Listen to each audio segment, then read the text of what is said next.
investigator on the category of television.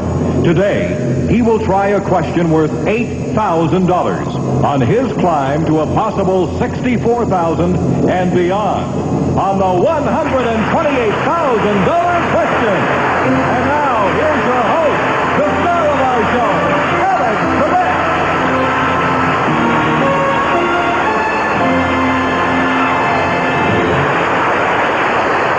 Thank you.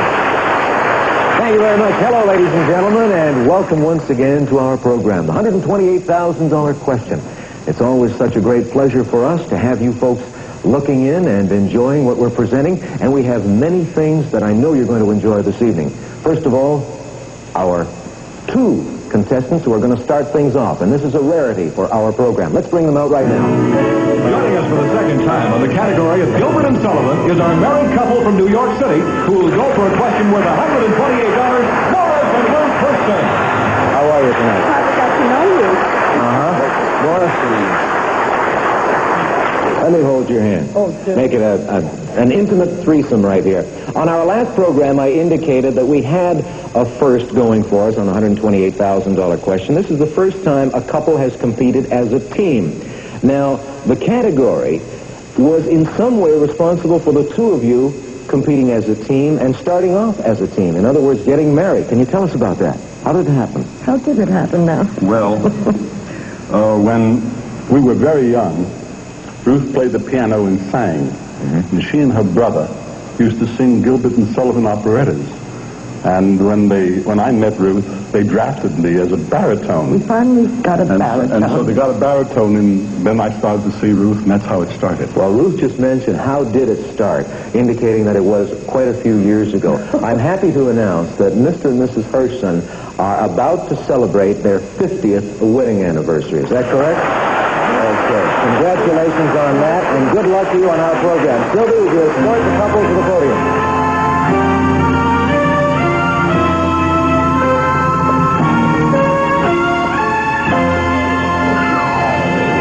We didn't have too much time on our last program to get acquainted. You did, however, answer the $64 question correctly, and you indicated that you wanted to risk that $64 and try for $128. That's where we'll pick things up. I will ask Mr. O'Rourke for the questions, and we go to the $128 question, and here it is. Which Gilbert and Sullivan opera opens with a group of fairies? Is it The Sorcerer or Iolanthe? Iolanthe. You're absolutely right. You've got $128. Will we stop or risk it and go on? We'll risk it. Okay. Which Gilbert and Sullivan work opens with We Sail the Ocean Blue and Our Saucy Ship's a Beauty? Is it The Pirates of Penzance or HMS Pinafore? HMS Pinafore. You are correct again. You've got 257. So far, none of the questions have been difficult enough for the two of you to confer. You're taking turns answering, and that's great. You've got $256. Do we risk it on a question worth $512? Of course. Yes. Coco in The Mikado and Reginald Bunthorne in Patience are roles sung by baritones or tenors? Coco, would you repeat that? Coco in The Mikado and Reginald Bunthorne in Patience are roles sung by baritones or tenors? Tenors. Oh, no, it's baritones. Coco? No. Baritones is the answer we had here. Coco in The Mikado. Gosh, sorry about that. That's unfortunate. And you were discussing that, too. Was there some... Yes, because... But we were not sure. Well, because the singer who opened in the original productions was himself a baritone, George Grossmith. Ah. And he sang Coco, and he sang... Himself a tenor, you mean? We said tenor. Oh, I see, yes. Yeah, you said tenors, but he must have sang as a baritone at that point. He did the same thing as Huba in The Mikado. Oh, and that was the confusing Yes. part. Well, that's too bad about that. We have a consolation prize for you. It's not much. It's $1, but I hope you enjoyed your visit to our program. Thank you. Thank you very much, Mr. and Mrs. Hirschson. We're going to take a break and bring out a new contestant for you to watch and enjoy right after this break.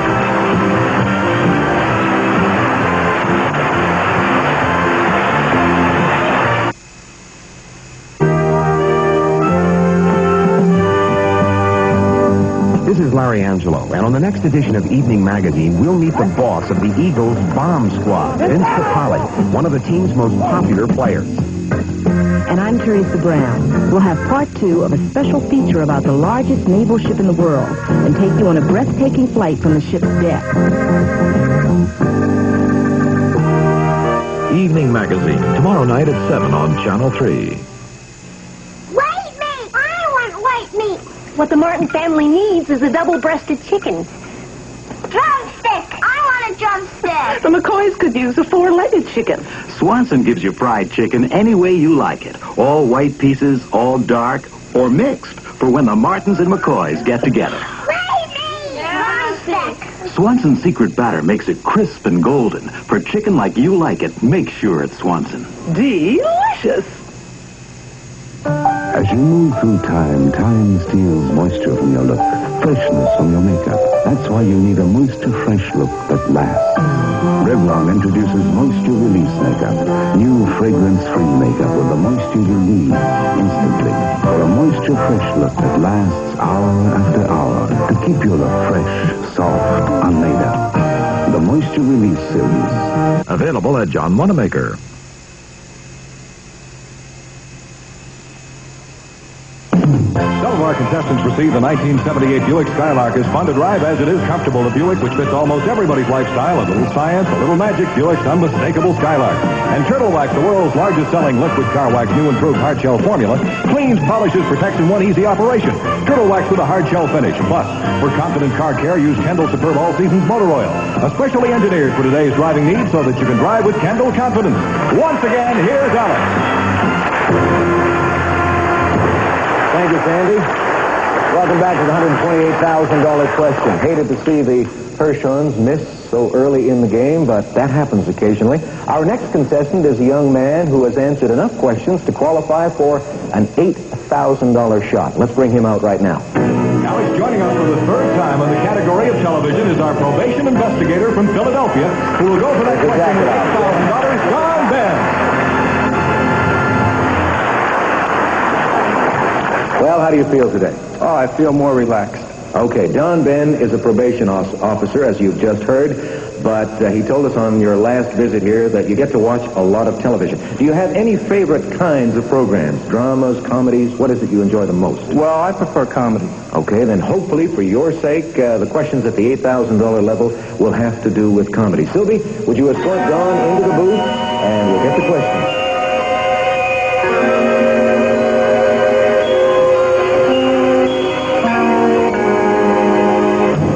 All set, John? All set. All right, the $8,000 level questions are 5 in number. If you happen to miss one, however, there is a makeup question for you. We'll give you 20 seconds in which to think about your answers, okay? And anytime you want to pass on one and come back to it later, that's fine also. May I have the questions, please, Mr. O'Rourke? Thank you. Subject is television, and for $8,000. Today's television stars are yesterday's TV trivia. Good opening line. I want you to answer these questions about stars of current TV series who have appeared in shows of the past. Number 1. Before making his current millions, he played the role of the illegitimate son on The Big Valley. Name him. Now starring in a series about the 50s, in the 1960s, he played the role of Opie Taylor in a show set in Mayberry, North Carolina. Name him for me. Number 3. Name the private detective organization led by Baa Black Sheep star Robert Conrad when he played the character Tom LaPaca. Both. Number 4. On what series did Jack Albertson, star of Chico and the Man, play the role of Lieutenant Jack Evans, NYPD? And finally, for $8,000 in cash, in what series did David Doyle, who plays Bosley on Charlie's Angels, and Meredith Baxter, who plays Nancy on Family, co-star, playing father and daughter? Those are the 5 parts to your question. You've got 20 seconds.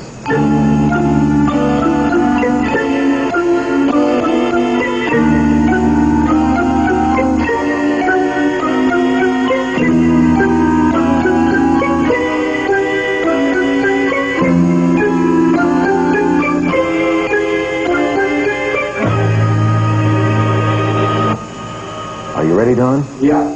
Okay. Answer these questions then about stars of current television series who have appeared in shows of the past. Number one, before making his current millions, he played the role of the illegitimate son on the Big Valley. Name him. Lee Majors. You are correct. Now starring in a series about the 50s, in the 1960s, he played the role of Opie Taylor in a show set in Mayberry, North Carolina. Name him. That's Ron Howard. Ron Howard, yes, from the Andy Griffith Show. You're right. Number three, name the private detective organization led by Baa Black Sheep star Robert Conrad when he played the character Tom LaPaca. Can we come back to that one? All right, we'll take a pass on number three and go to number four. On what series did Jack Albertson, star of Chico and the Man, play the role of Lieutenant Jack Evans, NYPD? Can we come back to that one? Fine, we'll go to number five. In what series did David Doyle, who plays Bosley on Charlie's Angels, and Meredith Baxter, who plays Nancy on Family, co-star, playing father and daughter? Bridget Loves Bernie. That is correct. All right, we go back to number three, the first of your two passes. Name the private detective organization led by Baa Black Sheep star Robert Conrad when he played the character Tom LaPaca. It's one and two answers.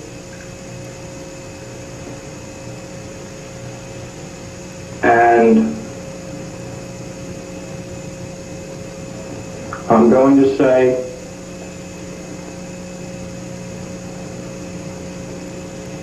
Hawaiian Eye. I'm sure glad you said that because that's correct.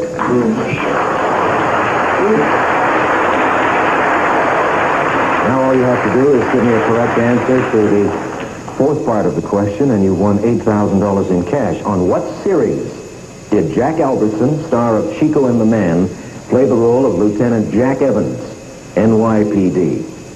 Name the series.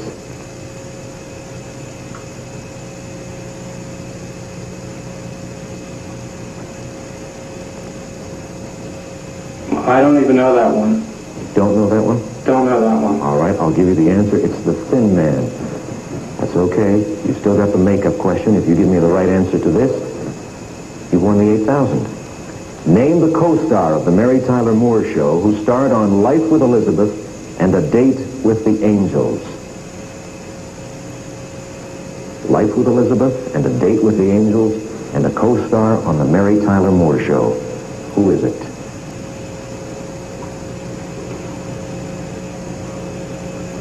I'm just going to have to guess and say Betty White. Good guess. $8,000 for you.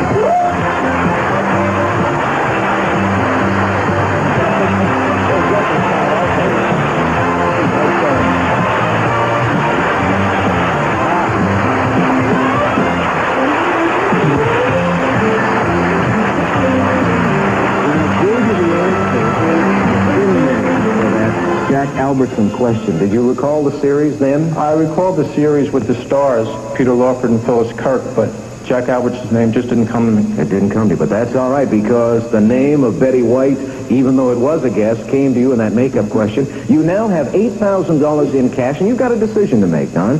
You got to figure out whether you want to take the $8,000 and split, go back to Philadelphia, or whether you want to risk that on a question worth $16,000. You're moving along very nicely now, and if you can get past the 16, you're very close to the $64,000 question and a qualifying berth in our Tournament of Champions. You might wind up at the end of the year with $128,000. Good luck in making your decision. Don Ben, ladies and gentlemen. Sylvie, you take him away. A nervous but very relieved young man right now. We're going to introduce a new contestant to you right after this short break for a few important messages. Please watch. KYW-TV is licensed by the Federal Communications Commission to serve the public interest as a public trustee. Each April 1st, we place in our public inspection file a list of what we consider to have been some of the significant problems and needs of our service area during the preceding 12 months, and some of our programming to help meet those problems and needs. We invite viewers to send specific suggestions or comments concerning our station operation and programming efforts to KYW-TV, Independence Mall East, Philadelphia, Pennsylvania, 19106. Unless otherwise requested, all letters received will be available for public inspection during regular business hours.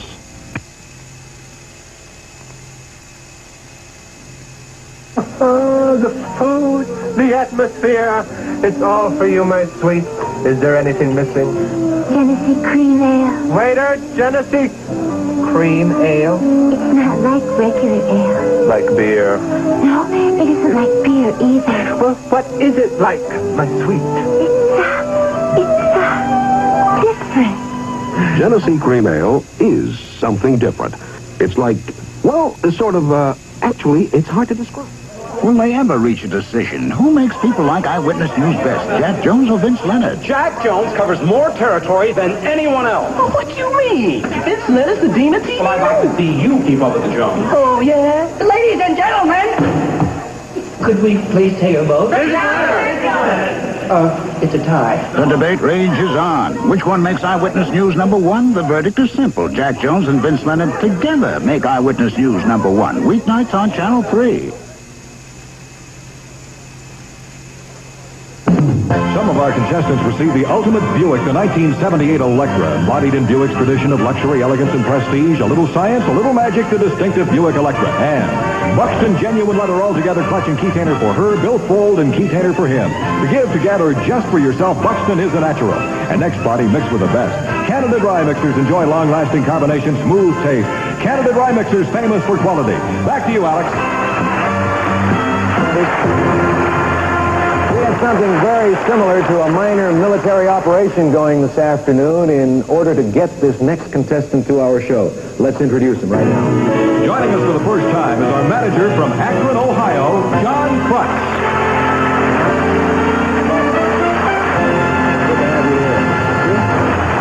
Now, although John is from Akron, Ohio, he was in Memphis early today, and we flew him to Cleveland, and then we got him from Cleveland to here, and we rushed him to the studio, and I know you're anxious to get going with the questioning, but before you do that, tell us what the category is. World War I. World War I, a military operation of considerable importance. Sylvie, would you escort Mr. Crutch to the podium? Oh, good afternoon, John.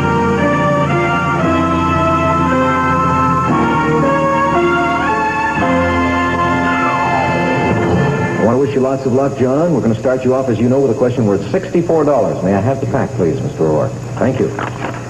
We keep doubling as long as you keep giving us the right answer and are willing to continue. What country sided with the U.S. against the Central Powers? Was it Italy or Turkey? It was Italy. You are right for $64. You want to try to double it? Please. Okay. What country sided with Germany against the Allies? Was it Bulgaria or Japan? It was Bulgaria. You are correct again. 2 in a row, John. Will we keep going? Please. All right, if you give me an incorrect answer, you wind up with $1. What weapon was first introduced by the British in a September 1916 offensive? Was it the hand grenade or the tank? It was the tank. You're right. Half a cow, 512, if you decide to continue. Please. What was the nickname of the 42nd U.S. Army Division during World War I? Was it the All-American Division or the Rainbow Division? The Rainbow Division. Correct. Once more.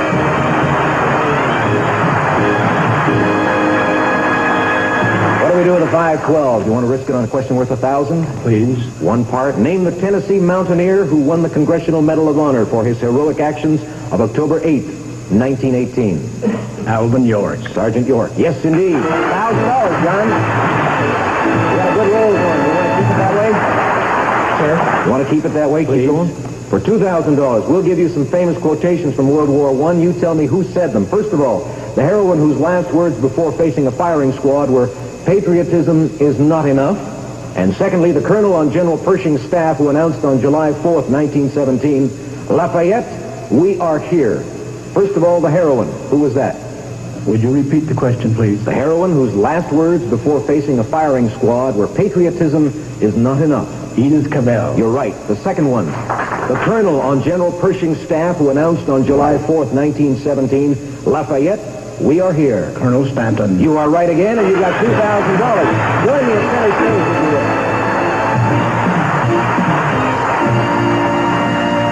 Nice going. You blazed through those in no time flat. How do you feel? Good. Good? All right. We're going to take a break for a commercial message or two right now, and when we come back, we might have a chance to put you in the booth and try for 4,000 if you're willing. But first, these messages are important. Stay tuned, folks. There's a fragrance that's here today, and they call it Charlie. A different fragrance that thinks your way, and they call it Charlie.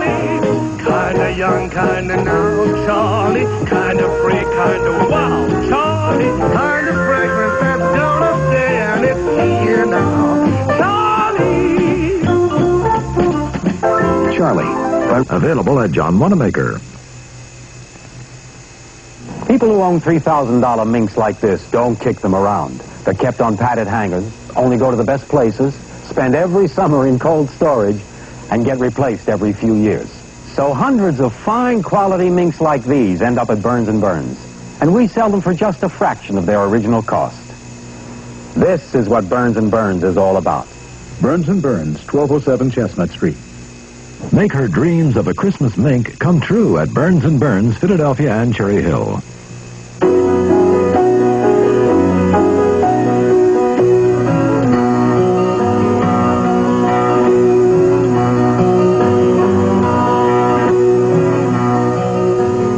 Shoplifting is a major problem that's getting worse. Next year, retailers will lose an estimated $5 billion from shoplifting. 15 cents out of every consumer dollar will go to offset that cost. We're the losers. Every time something is lifted, we pay. The penalties for shoplifting should be made stiffer for both first-time and repeat offenders. Teenage offenders are sometimes let off with a slap on the wrist and little or no penalty because society feels sorry for them. They should receive stiff fines. Repeat offenders should be jailed. Only then will they take the warning seriously and be discouraged from shoplifting. If you're under 18, get on a soapbox at Channel 3 and tell us what you think. Write Soapbox, KYW-TV, Independence Mall East, Philadelphia, 19106.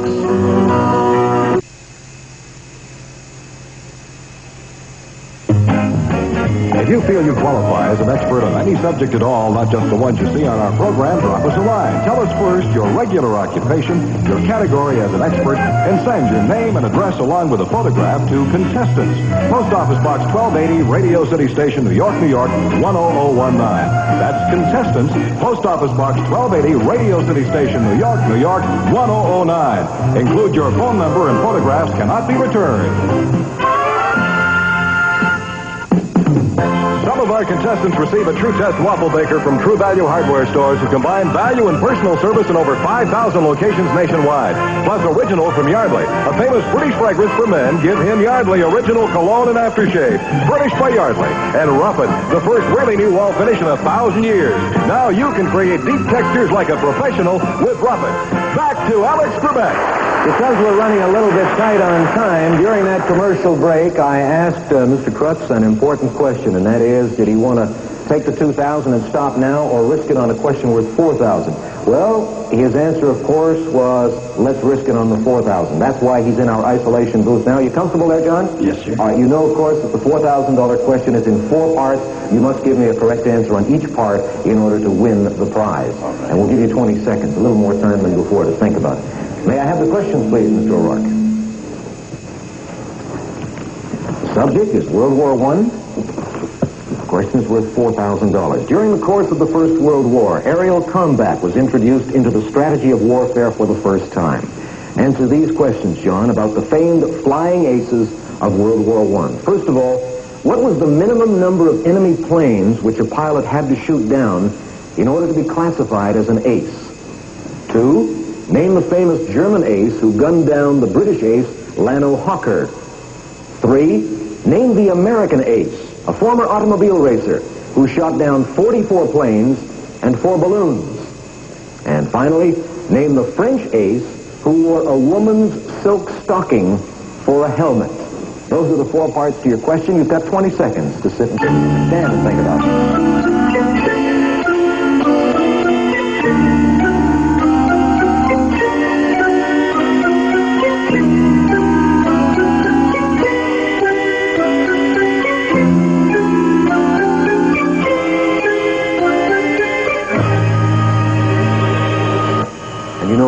John, that if you're not sure about any one of these, we can pass and come back to it later. Okay. All right. Answer these questions then about the famed flying aces of World War I. Question number 1. What was the minimum number of enemy planes which a pilot had to shoot down to be classified as an ace? 5. 5 is correct. Name the famous German ace who gunned down the British ace, Lano Hawker. Baron von Richthofen. Yes. Curse you, Baron. 3. Name the American ace, a former automobile racer who shot down 44 planes and 4 balloons. Rickenbacker. Eddie Rickenbacker. That is correct. And finally, the 4th part, correct answer here means you've won a prize worth $4,000. Name the French ace who wore a woman's silk stocking for a helmet.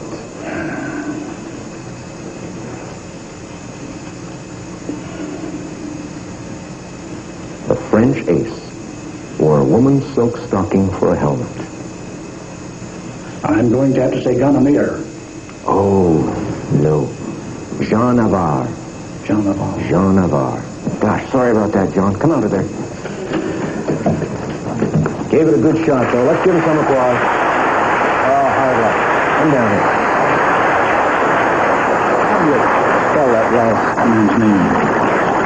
Jean, N-A-V-A-R-R. Navarre. I called it. He's the one who flew under the Arc de Triomphe. Ah, now you remember? Oh, yes. Now you remember. What was the story behind him wearing that lady's silk stocking? Was he a little strange? Well, he was a very gung-ho individual. And that's why he wore a lady's silk stocking. Nowadays, if you wore a lady's silk stocking as a helmet, they'd arrest you, I think. Well, you made a lot of... I'm sorry, Alex. We're running out of time. We're running out of time, and that's unfortunate, especially for you, John, because you did a lot of traveling today to come to the program, and we're delighted you made the effort. You gave it a good shot. Thank you for joining us on the $128,000 question. And that's it for us, ladies and gentlemen. We hope you'll join us again next week. We'll have some more experts to introduce. And John Ben will be back also, and we're interested in finding out how far he'll be able to go. Until next time, Ben, have a good week, won't you? So long, everybody.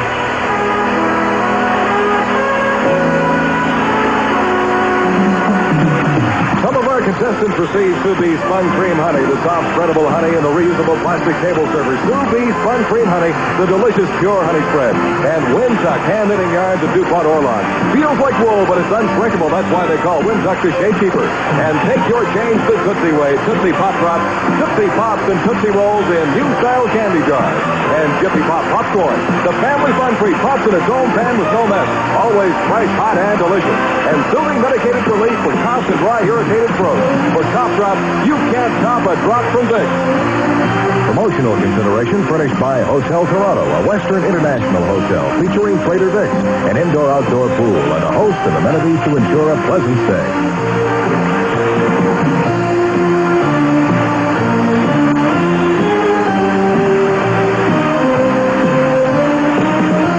Eagle fans, don't miss the Mike Douglas Show tomorrow. Mike and co-host Florence Henderson meet Eagle stars Vince Capaldi, Ron Jaworski, Bill Berge, and Harold Carmichael. The Mike Douglas Show tomorrow at 4 on 3 for all.